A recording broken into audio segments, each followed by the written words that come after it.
Melatih kuntum tumbuh melata, sayang merbah di pohon cemara. Assalamualaikum mulanya kata, saya sembah pembuka bicara. Salam perpaduan dan salam Malaysia Madani. Sekadung apresiasi buat barisan panel hakim yang adil lagi bijaksana dan sidang hadirin yang saya hormati sekalian.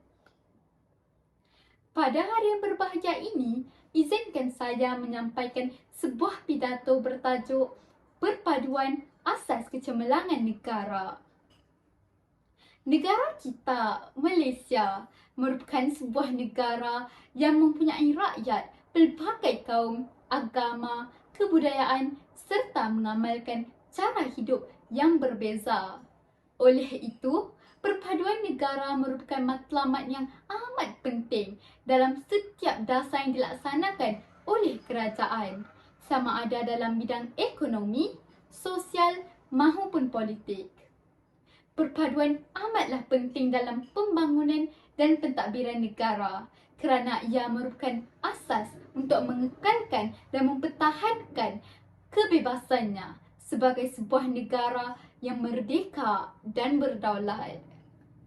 Saudara-saudari yang dihormati sekalian, menerusi perpaduan yang kukuh, tahap pencapaian ekonomi dapat dipertingkatkan supaya taraf hidup rakyat akan bertambah maju, di samping mewujudkan suasana politik yang lebih stabil. Perpaduan yang kukuh dan kuat merupakan pemangkin kepada kecemerlangan negara. Dengan wujudnya perpaduan dan negara yang aman damai, kita dapat memperoleh kejayaan dalam pelbagai bidang. Kejayaan yang dicapai membolehkan kita menjadi bangsa, negara yang bermaruah serta berdikari. Sidang hadirin yang dihormati, sekiranya perpaduan rakyat rapuh dan lemah, negara akan terdedah kepada pelbagai ancaman dan masalah. Rakyat yang berpecah belah dan tidak bersatu padu akan menyebabkan huru-hara, rusuhan dan pergaduhan kaum. Keadaan ini pasti akan menjejaskan keadaan ekonomi negara serta kedaulatan negara.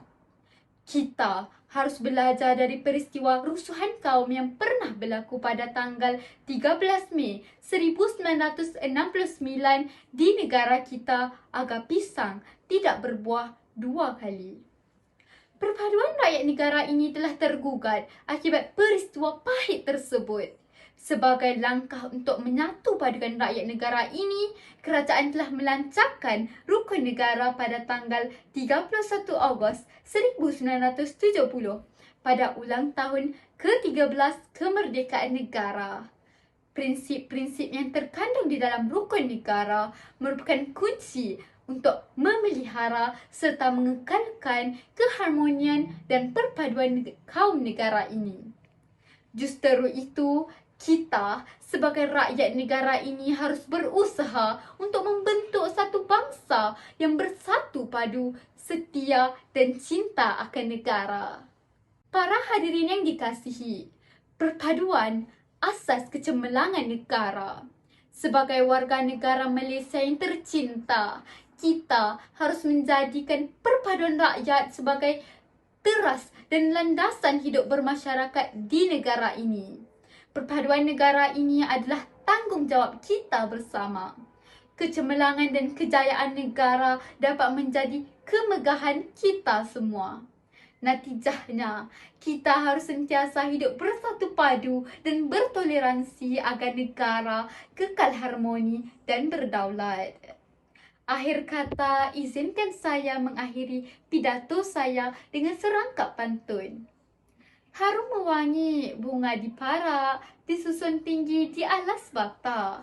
Perpaduan rakyat, agenda negara, rukun negara, ideologi kita. Sekian, terima kasih.